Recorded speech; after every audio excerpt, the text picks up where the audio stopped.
నమస్తే, welcome to think Andhra. నేను మీ ప్రియాంకారావు.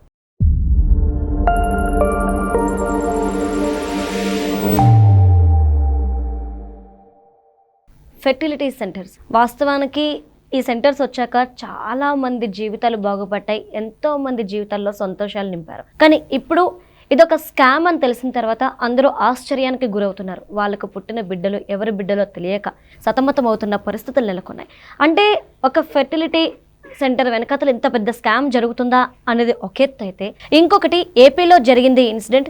దీనికి వైసీపీతో కూడా సంబంధాలు ఉన్నాయి అని తెలిసాక ఇంకా షాక్ అవుతున్నారు. వైసీపీ వాళ్ళు ఇంకెన్ని స్కాములు చేసుంటారో, ఇంకెలా దోచుకున్నారో అన్న సందేహాలు వ్యక్తమవుతున్నాయి. ఎవరైతే సృష్టి ఫెర్టిలిటీకి సంబంధించి కేసు నడుస్తుందో, ఈ కేసులో ఇప్పుడు వైసీపీ కీలక నేత డాక్టర్ రవి, కీలక నేత తమ్ముడి పేరు కూడా వినిపిస్తుంది. ఆయన్ను కూడా అరెస్ట్ చేసే అవకాశాలు ఉన్నాయంటూ అందరూ చెప్తున్నారు. సో దీని వెనుక ఏం జరిగింది, అసలు ఏం జరుగుతుంది, దీనికి సంబంధించి మనతో మాట్లాడడానికి ప్రముఖ పొలిటికల్ అనలిస్ట్ అడుసుమల్లి శ్రీనివాస్ గారు ఉన్నారు. ఆయనతో మాట్లాడదాం. నమస్కారం సార్. సార్, సృష్టి ఫెర్టిలిటీ సెంటర్ దీని మీద ఇప్పటికీ కేసు నడుస్తూనే ఉంది, ఎన్నో విషయాలు బయటకు వస్తున్నాయి. ఇదంతా ఒక ఎత్తు అయితే, ఇప్పుడు వైసీపీ వాళ్ళ హస్తం కూడా ఈ హాస్పిటల్ ఉంది. వాళ్ళ పర్మిషన్ తోనే, వాళ్ళ అండదండలతోనే ఏపీలో ఈ ఫెర్టిలిటీ సెంటర్ అనేది రన్ చేశారు. ఇంత పెద్ద స్కామ్ కి ముందుకు వచ్చారని చెప్పేసి అంటున్నారు. అసలు ఎలా చూడాలి? అండ్ ఆ కీలక నేత ఎవరు? అంటే ఇప్పుడు ఇందులో రెండు రకాలండి. ఇప్పుడు రమా సాఫల్య సంతాన సాఫల్యం అని వైజాగ్లో ఎప్పుడో పెట్టారు. అవును సార్. సృష్టి అని ఇలాగ ఇప్పుడు డాక్టర్ నర్మత అయితే ఇక్కడ కొంతమంది దంపతులు పిల్లలు లేకపోవడం వల్ల మానసికంగా వ్యధకు గురవుతారు, క్షోభకు గురవుతారు. రకరకాలుగా ఇంట్లో వాళ్ళు అడుగుతారు, కోడలు అత్తమామలు దొబ్బుతూ ఉంటారు. వాళ్ళ అత్తమామలు ఇంట్లో అమ్మ తల్లిదండ్రులు ఇంకా పుట్టలేదా, విశేషం లేదా అని పిక్కు తినేస్తూ ఉంటారు. పక్కన వాళ్ళు ఏంటి ఇంకేమి పిల్లలు ఎంతమందిని అడుగుతారు. వాళ్ళకి పిల్లలు లేకపోతే ఒక రకంగా మనసు చివుకుమంటూ ఉంటుంది. అందులో ఆడవాళ్ళకి ముఖ్యంగా మాతృత్వం అనేది వరం, అది అనుభవిస్తేనే తెలుస్తుంది. నిజంగా వెరీ పెయిన్. ఇప్పుడు గర్భంలో మోసి ఆ బిడ్డను కనడం అనేది పునర్జన్మ ఎత్తడం. అయినా సరే మాతృత్వాన్ని ఒక వరంగా భావిస్తాను. తల్లి పట్ల మన దైవభావం ఉంటుంది మనకి. తల్లి కదండి మళ్ళీ గర్భంలో మోసి పెంచి 4 మాసాలు తన రక్తంలో రక్తం, మాంసంలో మాంసంగా ఉండి తను తినే ఆహారం మన కోసం తను తింటది ఆహారం, అందులో భాగం పంచుకుని కడుపులోంచి బయటకు వస్తాం. ఇది ఈ సాఫల్యం సంభవించలేదనుకోండి, ఆ వరం దొరకపోతే దంపతులు ఇద్దరికి క్షోభ ఉంటుంది. డాక్టర్లు చూపించుకుంటే ఇద్దరు ఎవరో ఒకళ్ళు లోపం ఉండొచ్చు, లేకపోతే ఇద్దరు లోపం ఉండొచ్చు ఉంటుంది. సాధారణంగా ఎవరో ఒకళ్ళు లోపం ఉందనుకోండి, ఏదైనా కొన్ని వాళ్ళు చెప్తారు సాంకేతికంగా భాష తక్కువ ఉన్నది, వాళ్ళకి మందులు వాడి కొంత మెరుగైన చికిత్స చేయటం సంతాన సాఫల్య కేంద్రంలో జరిగేది. ఇది కాకుండా సరోగసి, ఈ స్కామ్ జరగడానికి కారణం సరోగసి వల్ల. అంటే ఎవరైతే దంపతులు ఉన్నారో వాళ్ళు ఆ పురుషుడు స్పెర్మ్ తోటి ఇంకొకళ్ళు గర్భం దాల్చుతారు అన్నమాట. ఇది స్కామ్ ఇక్కడ జరిగింది. సంతాన సాఫల్యం మందులు వాడి వాళ్ళ ఆరోగ్యాన్ని మెరుగుపరిచి పిల్లలు పుట్టే రకంగా తీసుకురావడం కొంత మందుల వల్ల కూడా మెరుగవుద్ది. దానివల్ల కొంతమందికి మేలు జరిగి కొంతమంది డాక్టర్ల దగ్గర మందులు వాడడం, వాళ్ళకి మెరుగైన చికిత్స లభించిన తర్వాత పిల్లలు పుట్టడం జరిగింది, కొద్దిగా లేట్గా అయినా సరే. ఇక్కడ స్కామ్కి ఎక్కడ అవకాశం వచ్చిందంటే ఈ సరోగసి వల్ల ఈ స్పెర్మ్ వాళ్ళ కడుపులో పెంచి వాళ్ళ బిడ్డని అందిస్తారన్నమాట. ఈ స్త్రీకి మహిళకి గర్భం దాల్చే అవకాశం లేకపోవడంతో అక్కడ వచ్చింది ముప్పు. వాళ్ళు ఏం చేశారంటే వీళ్ళు స్పెర్మ్ తీసుకుంటారు, వాళ్ళకి మీకు పలానా వాళ్ళు మీకు పిల్లల్ని కనిస్తారని చెప్తారు. అది నిజంగానే ఉంది, సరోగసి ఉంది. అయితే వీళ్ళు ఏం చేస్తారంటే ఈ ఆశ, డబ్బుల మీద ఉన్న ఆశతోటి ఇబ్బడిగా కేసులు ఒప్పుకోవడం, వాళ్ళు దొరకపోయినా కొన్నాళ్ళు పోయిన తర్వాత ఎత్తుకొచ్చిన బిడ్డని ఇచ్చేయండి వాళ్ళకి, ఇదిగో మీ బిడ్డ ఇదని. అది ఏమైందంటే మొన్న ఈ మధ్య డిఎన్ఏ టెస్ట్లు చేయటం ద్వారా బొమ్మ బయటకు వచ్చింది. వీళ్ళు కూడా కలకత్తా నుంచి, అస్సాం నుంచి, బాంబే నుంచి ఇలాగ అక్కడి నుంచి ఇక్కడి నుంచి కూడా తెచ్చి ఇచ్చారంట. ఇప్పుడు వాళ్ళ మొఖాలు రౌండ్గా పచ్చడి జాడిమే మూతల్లో ఉంటాయి కొంతమంది, ఇక్కడ మన మొఖాలు అంకోలా ఉంటాయి. ఆ రాష్ట్రం, ఆ ప్రాంతాల నైసర్గిక స్వరూపాన్ని బట్టి మన ఓటాలు ఉంటాయి. దానికి ఎలా మ్యాచ్ అవుద్ది అనుకున్నారో మళ్ళీ డబ్బు సంపాదనలో పడిపోయి కొన్ని నిర్లక్ష్యంగా చేస్తారు. పైగా పచ్చి మోసం. ఇప్పుడు బిచ్చగాళ్ళ స్వరం కూడా తీసుకుని చేయించారంట. అది ఎంత దారుణం అండి అది. వాళ్ళు ఏమైపోతారు పాపం, అంత మోసం చేసింది. పైగా అది నేరం. ఇప్పుడు ఈ టైప్ ఇందులో పిల్లల్ని ఎత్తుకుపోయి నేరం ఒకటి, పసిపెట్ల ఆ ట్రాఫికింగ్ ఒకటి తయారైంది. ఇప్పుడు ఎక్కడ ఈ మధ్యకాలంలో పసిపెట్టలు అక్కడ మిస్ అయిపోయింది, ఇక్కడ మిస్ అయిపోయింది. ఈ మధ్యకాలం 8 ఏళ్ళ నుంచి చూడండి విపరీతమైన వార్తలు వస్తున్నాయి. ఇవన్నీ చూసిన తర్వాత ఏంట్రా ఇలా పిల్లల్ని ఎత్తుకుపోతున్నారు, రెడీగా ఎవడుంటాడు కొనుక్కోవడానికి, అది పిల్లలు ఏం చేయాలి, ముష్టోళ్ళు ఆ ముష్టోళ్ళని తయారు చేయడానికి పట్టుకెళ్తున్నారు. పసిపెట్టలు ఎందుకు తీసుకుపోతారు, వాళ్ళని పెంచాలి కదా. అవును ఇప్పుడు అడుక్కు తింటాకి తయారు చేసిన ఒక 5 ఏళ్ళు 6 ఏళ్ళు ఉన్న పిల్లల్ని ఎత్తిపోతారు. అవును కానీ పసిబిడ్డలు ఎత్తిపోవడం ఏంటి, వీళ్ళు అమ్ముకోవడానికి రెడీగా ఎవడుంటాడు కొనుక్కుంటాం కానీ అనుకునేవాడు నేను. ఇదిగో వీళ్ళు ఉంటారన్నమాట. ఇప్పుడు బయటకు వచ్చింది స్కామ్. అవును ఈ పసిబిడ్డలు ఎత్తిపోయే వాళ్ళు అందరూ ఇలా అమ్మేస్తారు డైరెక్ట్గా 1 లక్షకో 2 లక్షలకో. వీళ్ళు వాళ్ళ దగ్గర ఎంతో 40 లక్షలు ఛార్జ్ చేస్తారు, లాభం కదా.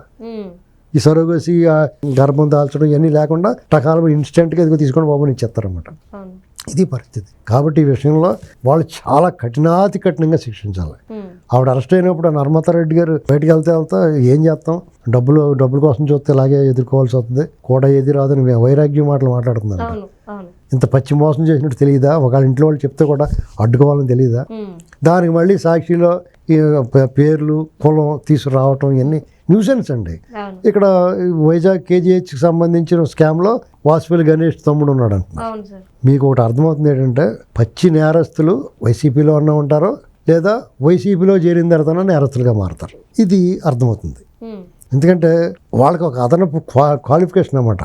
ఉమ్, వాళ్ళు ఏమనుకుంటారు, నేరాలు చేసి ఈ వాటిలో ఉంటే రక్షణ పొందొచ్చు, లేదా అందులోకి వెళ్ళిన తర్వాత అలా పక్క వాళ్ళు అందం జగన్ వీళ్ళందరినీ చూసిన తర్వాత వీళ్ళందరూ దొంగోళ్ళే, మనం కూడా దొంగోళ్ళు అవ్వచ్చు. ఉమ్, ఇలాంటి పరిస్థితి కూడా ఉంటుంది. అంటే మా పర్టికులర్గా రాజకీయ పార్టీలో ఉన్నాడు కాబట్టి అతను రాజకీయ పార్టీలో ఉన్నా లేకపోయినా ఈ నేరం చేస్తే శిక్షార్హుడే. కానీ విచిత్రంగా ఇలాంటి కేసులన్నీ వాళ్ళకే తగులుతున్నాయి. ఎవరినో పీకలు కోచి చంపేశారంటే వాళ్ళు అందులో ఉంటారు. ఆ పార్టీ వాళ్ళ బ్యాక్గ్రౌండ్ చూస్తే ఆ పార్టీలో ఉంటారు. మొన్న లెక్కర్ స్కామ్లో తమన్నాతోటి ఇవన్నీ ఉన్నాయంటే వైసీపీ కూడా ఉంటాడు. ఇలాగే ఎక్కడికి వెళ్ళినా ఈ సమాజంలో కూడా చాలా మార్పు వచ్చేసిందండి. ఉమ్, ఎవరికీ భయం లేదు. లోపలికి వెళ్తాం, ఎన్నాళ్ళు ఉంటాం, బయటకు వచ్చేస్తాం. ఆ మాట జగన్ కూడా చెప్తున్నాడు, భయపడొద్దని. అరెస్ట్ అయితే ఇప్పుడు పోలీసు వాళ్ళు చూస్తే భయపడిపోయేవారు. అవును కేసులు అంటే పోలీస్ స్టేషన్కి వెళ్ళాలంటే, కోర్టుకి వెళ్ళాలంటే వద్దురా బాబు జీవితం ఎందుకు వచ్చింది కూడా బాబు అని ఎవడో భయపడతలే. కోర్టుకి వెళ్ళాలంటే వెళ్తున్నారు, ఆ మెట్ల మీద కూర్చొని ఏడ్చిన పప్పు తింటా కూర్చుంటున్నారు, వాయిదా పిలుతున్నారు, వెళ్తున్నారు, వాళ్ళు వాయిదా వేస్తున్నారు, వచ్చేస్తున్నారు. రిమాండ్ వేస్తారు కొన్నాళ్ళు ముందు స్టార్టింగ్లో, ఓ నెలలో 2 నెలల్లో ఉంటారు. ఈ లోపల కదా డబ్బులు ఉన్నవాడైతే జైలు సిబ్బందిని మేనేజ్ చేసుకుని వాళ్ళు కావాల్సింది తెప్పించుకుంటాడు, తింటాడు, హాయిగా ప్రశాంతంగా గడిపి వచ్చేస్తున్నాడు. మార్పు వచ్చిందండి. ఇది మనకు కూడా శిక్షా స్మృతిలో మార్పులు రావాలి. ఉమ్, కఠినంగా శిక్షలు ఉండాలి. పోలీసు యంత్రాంగం కూడా వాళ్ళ విచక్షణకు వదిలేయకూడదు. ఉమ్, ఎవరినైనా శిక్షించాలంటే కఠినంగా ఉండాలి. కానీ వాడు మళ్ళీ మెంటలోడైతే డేంజర్, ఉమ్, మంచివాడిని శిక్షించేస్తాడు. అలా కాకుండా ఒకళ్ళ మీద ఒకళ్ళు లేకుండా ఇది ఏదన్నా వ్యక్తి ముందా చెట్టు ముందా అన్నట్టు ఉంటుంది. ఇప్పుడు వాళ్ళు పూర్తి అధికారులు వచ్చి కఠినంగా శిక్షించి అన్నాం అనుకో, నన్ను కూడా కొట్టేస్తాడు, ఉమ్, దారిపోయేవాడిని. లేదా నువ్వు ఇలాంటి చేస్తే నీ మీద నిఘా ఉంటుందంటే దొంగలు వదిలేస్తాడు. ఇది చాలా దారుణంగా ఉందని పరిస్థితి. అంటే ఒకప్పుడు సార్ ఇప్పుడు వైసీపీ వాళ్ళు మద్యం స్కామ్ చేశారు, ఓకే, ఇసుక స్కామ్ చేశారు, ఓకే, తర్వాత ఇప్పుడు ఆడుదాం ఆంధ్ర పేరుతో రోజా గారిది స్కామ్, ఇవన్నీ పక్కన పెడితే ఎందుకు తల్లి కావాలని ప్రతి ఆడది ఆశపడుతుంది. ఇలాంటి దాంట్లో కూడా వీళ్ళ హస్తం ఉంది అంటే ఎలా చూడాలి? ఇంకేం జరుగుతుందో, వీళ్ళు ఇంకేమేం చేశారో అన్న భయంతో ఉన్నారు అందరూ. ఇప్పుడు మానవీయ కోణంలో చూసినా, ఉమ్, సమాజంలో నీతి నిజాయితీల విషయంలో చూసినా, నాగరికత విషయంలో చూసినా దుర్మార్గమైన విషయం ఉండేది. ఇప్పుడు ఆ తల్లిదండ్రుల ఆశ మీద వాళ్ళ తాలూకా బాధ క్షోభ అడ్డం పెట్టుకుని వాళ్ళ మానసిక స్థితిని బ్లాక్మెయిల్ చేశారు. ఓ రకంగా ఓ వెంటనేస్తాను పచ్చి మోసం అది. అవును అదే వాళ్ళు పాపం అది తెలియకపోతే పర్లేదు. ఇప్పుడు తెలిసిన తర్వాత ఇప్పుడు వీళ్ళ దగ్గర తీసుకునే వాళ్ళందరికీ సమస్య. అవును అదొక పెద్ద అంత సమస్య. ప్రాబ్లం కదా. అవును వాళ్ళు కూడా ఏం చేయాలంటే అండి, అతనికి ఎవరికైనా కోరుకుంటుంది, వాళ్ళ అంశ కావాలి, వాళ్ళ జీన్స్ కావాలని కోరుకుంటారు. దాన్ని వీళ్ళు మిస్యూజ్ చేశారు. వాళ్ళు కూడా చాలా జాగ్రత్త. ఇప్పుడు ఏం చేస్తారంటే, పేరు ఉంది, చాలా మందికి అవుతుంది, అడ్వర్టైజ్మెంట్లు చూస్తారు, వీళ్ళు కూడా చాలా బాగా స్మూత్గా మాట్లాడతారు. వెళ్ళినప్పుడు ఇవన్నీ చూసుకుని వాళ్ళు మోసపోయారు. ఉమ్, నన్ను అడిగితే పిల్లలు పుట్టలేదు అనుకోండి, ఎవరికన్నా అనాథ శరణాలయాల్లో కొంచెం మంచి వాళ్ళని ఎవరో ఒకళ్ళు చూసి తెచ్చుకుని పెంచుకుంటే మంచిది. లేదా వాళ్ళ బంధువుల్లోనే పిల్లలు ఉంటారు కొంతమంది, ఉమ్, వాళ్ళ జీన్స్ కావాలనుకుంటే, వాళ్ళ డిఎన్ఏ కావాలనుకుంటే వాళ్ళ దగ్గర బంధువులు ఉంటారు కదా, అన్నదమ్ములకో అక్క చెల్లెలకో బిడ్డలు ఉంటారు కదా, అవును. వాళ్ళు తెచ్చి పెంచుకుంటే వాళ్ళు బతిమాలి. ఒకప్పుడు అలానే చేసేవారు కదా. అలా చేసేవారు. అవును ఇప్పుడు పెంచుకోవచ్చు అలాగా. అవును వాళ్ళకి ఆస్తి బాగుందంటే ఆస్తి బాగుంది పెంచుకొని మా పిల్లల్ని పెంచుకుంటారు కదా. కానీ ఇప్పుడు డబ్బు మీద వ్యామోహం ఎక్కువైపోయింది కదా సార్. ఇప్పుడు దానివల్ల ఈ రోజు ఈ ఇన్సిడెంట్స్ కూడాను. మీకు ఏదైనా సరే డబ్బు ప్రధానమైందండి. ఆ, ఇప్పుడు మద్యం, మనీ, మగువ, ఈ 3 చాలా ప్రభావవంతంగా ఉంటాయి. విలాసంగా జీవించాలనుకుంటాడో దాని డబ్బు కావాలి. ఆ డబ్బుతో విలాసంగా జీవించాలంటే మగువ ఉండాలి, మద్యం ఉండాలి. ఈ 3 ఒకదానికి కూడా ఇంటర్లింక్. ఉమ్, దీనికి లోనైనోడు ఎంతకైనా తెగిస్తాడు, ఉమ్. వీటిని పొందడానికి ఎంతకైనా దిగజారుతాడు. ఇది పరిస్థితి. కాబట్టి జాగ్రత్తగా ఉండడం. ఎవరికాళ్ళు జాగ్రత్తగా ఉండాల్సిందే. ఓకే. ఇప్పుడు సమాజం పట్ల బాధ్యత ఉంటే ఏం చేయడు. ఒక బాధ్యత ఉండాలి సమాజం పట్ల. అయ్యో వాళ్ళు ఏమనుకుంటున్నారు, మనం తప్పు చేస్తున్నాం. Self vigilance, surveillance. నువ్వు ఎవడో చూస్తున్నాడని కరెక్ట్గా ఉండడం కాదు, నీ అంతటి నువ్వే ఆత్మ పరిశీలన ఉండాలి. అద్దం ముందు సినిమాలో చూపించాడు, అద్దంలో ఆత్మ వచ్చి ప్రశ్నిస్తూ ఉంటుంది, అలాగే నిన్ను నువ్వు ప్రశ్నించుకోవాలి అంతే. దీని పరిష్కారం. Right, thank you so much.